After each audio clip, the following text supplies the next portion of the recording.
Good evening, friends, fiends, and curious whimsical beings. Welcome to A Bit Late, where tonight we are continuing not our dive down the rabbit hole, but our quest through the looking glass. We are reading Alice in Wonderland Through the Looking Glass, which is the second book by Lewis Carroll. So last we read, Alice was playing with her old cat, Dinah's two kittens. Remember Dinah from last book? Anyway, she's old now and has two kittens. One of the kittens is very curious and gets into all sorts of trouble, which sounds like someone else we know. Hey, Alice. So Alice punishes/scolds it by showing it all the wonders in the looking glass house in the mirror, and we're led to believe that the room on the other side of the mirror is the looking glass house above the fireplace mantel. And then, in true Wonderland fashion, Alice travels through the mirror into the other house. It's just like magic. And things certainly are different there. She reads the now infamous Jabberwocky poem by looking at it through a mirror because, of course, everything is backwards there. Or here, where are we? She, once again, like in the first book, seeks out a garden and floats through the hallway until she can get gravity to work properly with her, which is where we left off for tonight. So before diving into chapter 2, make sure you're comfy, cozy, summon your animal familiars around you, put some tea on the boil, maybe decaf coffee, light your candles, turn on your fairy lights, and let's dive into Alice in Wonderland Through the Looking Glass, Chapter 2, The Garden of Live Flowers. I should see the garden far better, said Alice to herself, if I could get to the top of that hill, and here's a path that leads straight to it. At least, no, it doesn't do that. After going a few yards along the path and turning several sharp corners, yeah, that's not straight to anything. But I suppose it will at last. But how curiously it twists. It's more like a corkscrew than a path.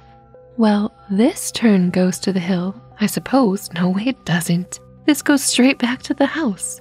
Well, then I'll try the other way. That's probably a good idea, but just think yourself to the garden, Alice. I know you can do it. And so she did. I'm not thinking herself, but just trying the different pathway. Wandering up and down and trying turn after turn, but always coming back to the house, do what she would. Indeed, when she turned a corner rather more quickly than usual, she ran against it before she could stop herself. It's no use talking about it, Alice said, looking up at the house and pretending it was arguing with her. Oh, I kind of like that. I'm not going in yet again. I know I should have to get through the looking glass again, back into the old room, and there'd be an end of all my adventures.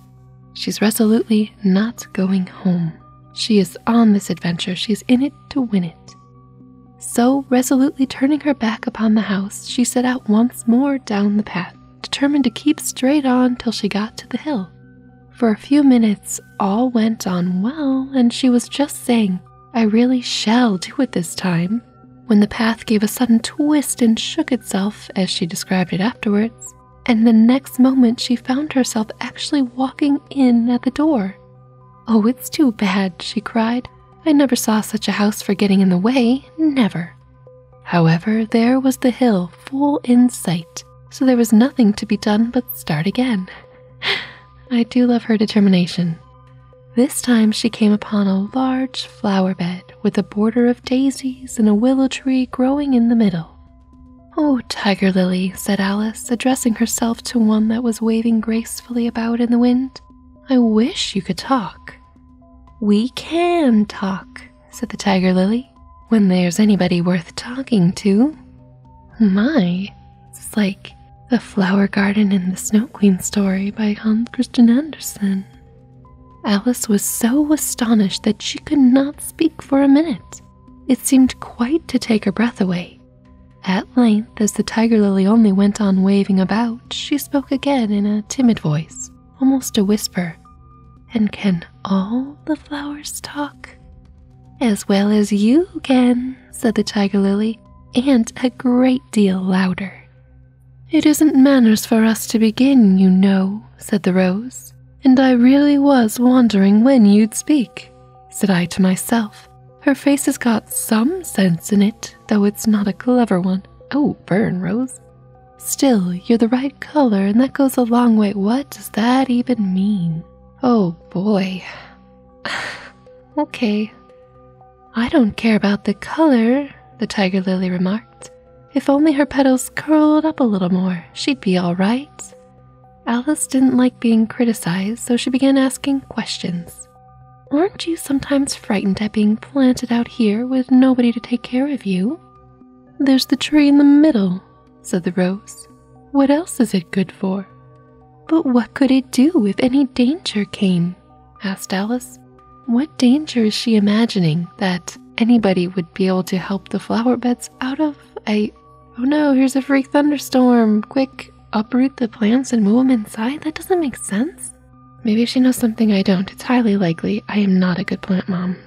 I try. I really do try.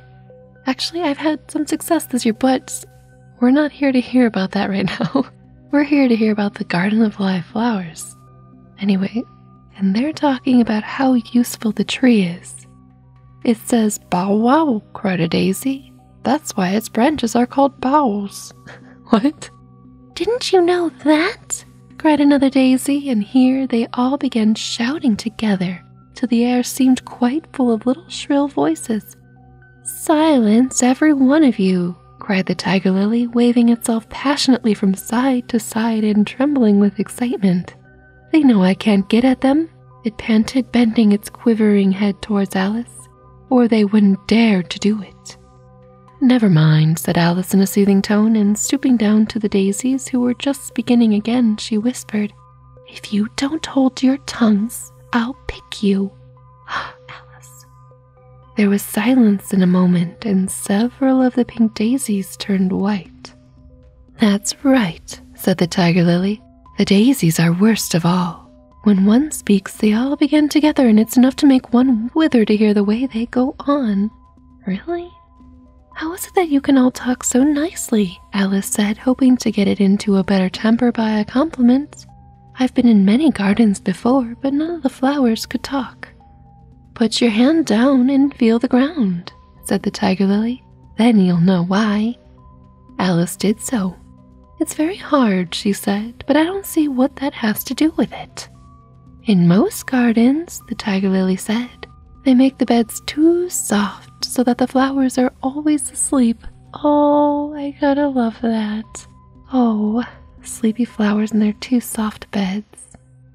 This sounded a very good reason, and Alice was quite pleased to know it. I never thought of that before, she said. Me either, Alice, me either. It is my opinion that you never think at all, the rose said in a rather severe tone.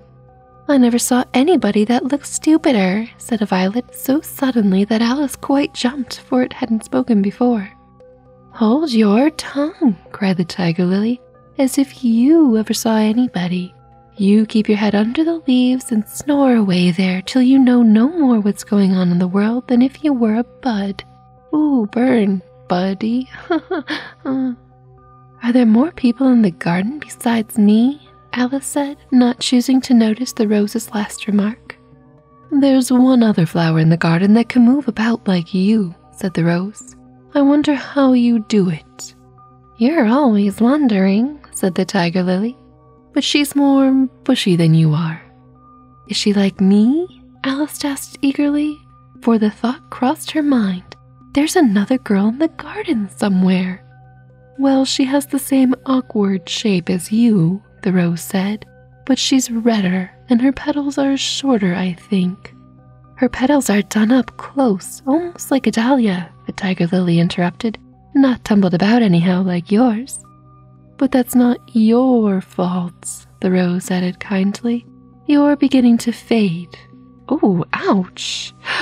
You know, and then one can't help one's petals getting a little untidy.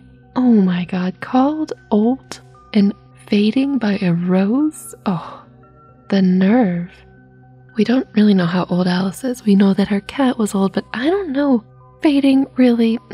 No. I'm on Alice's side for this one. I'm usually not. Alice didn't like this idea at all. So, to change the subject, she asked, Does she ever come out here? I dare say you'll see her soon, said the rose. She's one of the thorny kind. Where does she wear the thorns? Alice asked with some curiosity. Why, all round her head, of course, the rose replied. I was wondering you hadn't got some too. I thought it was the regular rule. She's coming, cried the larkspur. I hear her footstep thump, thump, thump along the gravel walk. Alice looked around eagerly and saw that it was the Red Queen. Oh no. She's grown a good deal. What? Was her first remark. She had indeed. When Alice first found her in the ashes, she had been only 3 inches high. Oh, I'm sorry. We're talking about the Red Queen, a chess piece, not the Queen of Hearts. Here, I should have told you that in a little summary. But yes, she saved chess pieces in part 1. She had indeed. When Alice first found her in the ashes, she had been only 3 inches high. And here she was, half a head taller than Alice herself. My goodness. It's the fresh air that does it, said the rose. Wonderfully fine air it is out here. I think I'll go and meet her, Alice said, for though the flowers were interesting enough, she felt it would be far grander to have a talk with a real queen. 'Cause nothing went wrong in book 1 when we did this, right? You can't possibly do that, said the rose. I should advise you to walk the other way. This sounded like nonsense to Alice, so she said nothing but set off at once towards the Red Queen. To her surprise, she lost sight of her in a moment and found herself walking in at the front door again. Oh my gosh, sheesh. A little provoked, yeah, I would be. She drew back, and after looking everywhere for the Queen, whom she spied out at last a long way off, she thought she would try the plan, this time of walking in the opposite direction. I hope it works, girl, because I'm getting frustrated too. It succeeded beautifully, well, thank goodness. She had not been walking a minute before she found herself face to face with the Red Queen and in full sight of the hill she had been so long aiming at. Where do you come from? Said the Red Queen. And where are you going? Look up, speak nicely, and don't twiddle your fingers all the time. Alice attended to all these directions and explained as well as she could that she had lost her way. I don't know what you mean by your way, said the Queen. All the ways about here belong to me. This seems familiar. But why did you come out here at all? She added in a kinder tone. Curtsey while you're thinking what to say, it saves time. Oh my. Multitasking directions from a queen. Alice wondered a little at this, but she was much too in awe of the Queen to disbelieve it. I'll try when I get home, she thought to herself, the next time I'm a little late for dinner. What? It's time for you to answer now, the Queen said, looking at her watch. Open your mouth a little wider when you speak and always say, Your Majesty. I only wanted to see what the garden was like, Your Majesty. It seems like Disney may have imprinted or combined this queen with the Queen of Hearts in their animated movie. Unless they're really similar and I'm just not remembering things properly. That's right, said the Queen, patting her on the head, which Alice didn't like at all. No, I wouldn't either. Though when you say garden, I've seen gardens compared with which this would be a wilderness. Well, that's all well and good, but we still want to see this garden. Alice didn't dare to argue the point, but went on. And I thought I'd try to find my way to the top of that hill. When you say hill, interrupted the Queen, I could show you hills in comparison with which you'd call that a valley. Oh, I'm so sure. No, I shouldn't, said Alice, surprised into contradicting her at last. A hill can't be a valley, you know. That would be nonsense. Oh, there she is, the snarky Alice we know and love? Question? Impertinent, maybe not snarky, impertinent. And oblivious? The Red Queen shook her head. You may call it nonsense if you like, said she, but I've heard nonsense compared with which that would be as sensible as a dictionary. Oh my gosh, this Queen! Alice curtsied again as she was afraid from the Queen's tone that she was a little offended, you think? And they walked on in silence till they got to the top of the hill. For some minutes Alice stood without speaking, looking out in all directions over the country. And a most curious country it was. Well, of course, we're in Wonderland. There were a number of tiny little brooks running straight across it from side to side, and the ground between was divided up into squares by a number of little green hedges that reached from brook to brook. Oh, I know where we're going with this. I declare it's marked out just like a large chessboard, Alice said at last. There ought to be some men moving about somewhere. Oh, and so there are, she added in a tone of delight, and her heart began to beat quick with excitement as she went on. It's a great, huge game of chess that's being played all over the world. If this is the world at all, you know. Oh, what fun it is. How I wish I was one of them. When Alice wishes in italics, does that mean something fun is going to happen? She just did it again. This is the second time this chapter. I wouldn't mind being a pawn, if only I might join. Though of course I should like to be a queen best. She glanced rather shyly at the real queen as she said this, but her companion only smiled pleasantly and said, "That's easily managed. You can be the white queen's pawn if you like, as Lily's too young to play. And you're in the second square to begin with. When you get to the 8th square, you'll be a queen." Just at this moment, somehow or other, they began to run. Oh. Alice could never quite make out, in thinking it over afterwards, how it was that they began. All she remembers is that they were running hand in hand, and the queen went so fast that it was all she could do to keep up with her. And the queen still kept crying, "Faster, faster!" But Alice felt she could not go faster, though she had not breath left to say so. Oh. The most curious part of the whole thing was that the trees and other things around them never changed their places at all. However fast they went, they never seemed to pass anything. Oh, that would be frustrating. I wonder if all the things move along with us, thought poor, puzzled Alice. And the queen seemed to guess her thoughts, for she cried, "Faster, don't try to talk." How was that guessing her thoughts? That was just moving along. Not that Alice had any idea of doing that. She felt as if she would never be able to talk again. She was getting so much out of breath. And still the queen cried, "Faster, faster!" and dragged her along. "Are we nearly there?" Alice managed to pant out at last. "Nearly there," the queen repeated. "Why, we passed it 10 minutes ago. Faster!" Oh my gosh, no.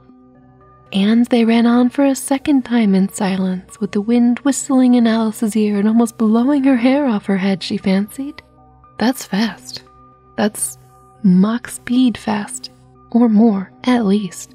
Wonderland, man.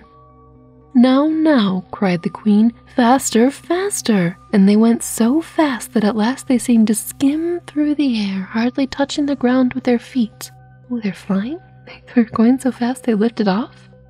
Till suddenly, just as Alice was getting quite exhausted, they stopped, and she found herself sitting on the ground, breathless and giddy, and dehydrated, I bet. The queen propped her up against a tree and said kindly, "You may rest a little now." "Oh, thanks, queen." Alice looked around at her in great surprise.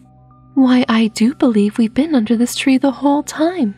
Everything's just as it was." Oh my gosh, I would be pissed. "Of course it is," said the queen. "What would you have it?" "Well, in our country," said Alice, still panting a little, "you'd generally get to somewhere else if you ran very fast for a long time, as we've been doing." "A slow sort of country," said the queen. "Now here, you see, it takes all the running you can do to keep in the same place." Oh gosh, I would hate that treadmill country. Ugh. If you want to get somewhere else, you must run at least twice as fast as that. "I'd rather not try, please." "Yeah, same," said Alice. "I'm quite content to stay here, only I am so hot and thirsty." "Knew it. I knew you were dehydrated, Alice. We're on the same wavelength." Oh no, that's probably not a good thing. "I know what you'd like," the queen said good-naturedly, taking a little box out of her pocket. "Have a biscuit?" "Have a biscuit, Potter?" Alice thought it would not be civil to say no, but that wasn't at all what she wanted. So she took it and ate it as well as she could, and it was very dry. and she thought she had never been so nearly choked in all of her life. Ugh, eating anything when you're dehydrated is terrible. Cookies? Imagine like a scone, that would be the worst. Poor Alice. Maybe I like a little bit more mature Alice better. She was really annoying in the first book, but she's not so bad. Well, she's kind of bad so far. Well, you're refreshing yourself, said the Queen. I'll just take the measurements. What? And she took a ribbon out of her pocket, marked in inches, and began measuring the ground and sticking little pegs in here and there. Not where I thought. At the end of 2 yards, she said, putting in a peg to mark the difference, I shall give you your directions. Have another biscuit? Oh gosh. No thank you, said Alice. One's quite enough. Thirst quenched, I hope? Oh my gosh. No, you have no idea about this, Queen. Alice did not know what to say to this, but luckily the Queen did not wait for an answer but went on. At the end of 3 yards I shall repeat them, for fear of you forgetting them, and at the end of 4 I shall say goodbye, and at the end of 5 I shall go. What are we even doing right now? She had got all the pegs in by this time, and Alice looked on with great interest as she returned to a tree and then slowly began walking down the row. At the 2-yard peg, she faced round and said, A pawn goes 2 squares in its first move, you know, so you'll go very quickly through the 3rd square, by railway I should think, and you'll find yourself in the 4th square in no time. Well, that square belongs to Tweedledum and Tweedledee. The 5th is mostly water, the 6th belongs to Humpty Dumpty, but you make no remark? I didn't know I had to make one just then, Alice faltered out. What? You should have said, It's extremely kind of you to tell me all this. However, we'll suppose it said, The 7th square is all forest. However, one of the knights will show you the way. And in the 8th square we shall be queens together, and it's all feasting and fun. Alice got up and curtsied and sat down again. At the next peg the Queen turned again, and this time she said, Speak in French when you can't think of the English for a thing. Turn out your toes as you walk, and remember who you are. Oh boy. She did not wait for Alice to curtsy this time, but walked on quickly to the next peg, where she turned for a moment to say goodbye and then hurried on to the last. How it happened, Alice never knew, but exactly as she came to the last peg, she was gone. Whether she vanished into the air or whether she ran quickly into the wood, and she can run very fast, thought Alice. There was no way of guessing, but she was gone. And Alice began to remember that she was a pawn and that it would soon be time for her to move. What? Anyway, the end of Chapter 2, The Garden of Live Flowers. We got to talk to some flowers, get talked at by some flowers. Well, first we tried to escape the house, and we kind of did, I think, and then it was right there again, and then we got out of its clutches again to talk to the Red Queen, who is helpful, but I think thirsty and hungry probably mean different things in this world. But it seems as though we are ready for a big game of chess. And Alice's path for promotion to queen is quite clear. It's always nice when things are laid out like that, although I feel like they're nonsense, and that's fine, or they'll make sense as we continue to read the story. But I do hope you enjoyed Chapter 2. Keep your eyes peeled for Chapter 3, coming here when it gets here. That was like a Wonderland thing to say, whoa. But I do hope you enjoyed the telling of this short little chapter. It was nice.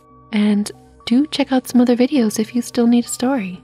Now off to sleep and dream what you will, or stay a while and enjoy another tale. Whichever you choose, I'll speak to you again, and until then, stay curious, my friends. Good night.